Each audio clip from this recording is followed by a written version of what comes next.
વર્ષથી એનું મૃત્યુ થયું. હા હા, પોતાનો દીકરો 6 મહિનાનો મૂકીને વી ગયા, 25 વર્ષે દીકરાને મળવા આવ્યા. એ દીકરાની શમશાન યાત્રામાં ભગતને જોડાવવું પડ્યું. કલ્પના કરો કેવી વેદના આવી. આ મહાપુરુષોએ સમાજને કાંઈક આપ્યું સાહેબ. આના ઇતિહાસ આપણે દાવીને એની વાતો વાગોળી, ભજન એના ગવાય. આનું આ ભજન 10 વખત આઈના કાલ બીજે ભજન ત્રીજે ભજન તો સાંભળો તમને કંટાળો ન આવે. કારણ શું? એમાં એનું સત પડ્યું સાહેબ, એમાં એનું ભજન પડ્યું સાહેબ. આ ધીરા ભગત ને કોઈને ન કીધું કે આ દીકરો મારો છે. સંસાર યાત્રામાં ગયા, ચિત્તા હળગાવી, બધા પાછા ગયા કે મેં હમણાં વાત કરી સંસાર મિથ્યાઈ મોહમાંથી છૂટવા માટેની વાતો.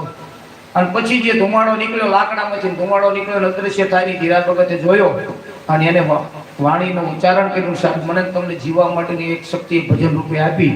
આ ભજન કવિ ધીરા ભગતે પોતાના દીકરાની ચિતા પર ઉભા રહીને લખ્યું સાહેબ. પોતાનો હગો દીકરો એની ચિતા હળગતી હોય, આ માણસને આવી વેદના જાગી અને એની ભજનની વેદના મને તમને આપી કે સંસાર છે આમાં આવી રીતે જીવી લેજો. કેમ જીવાય?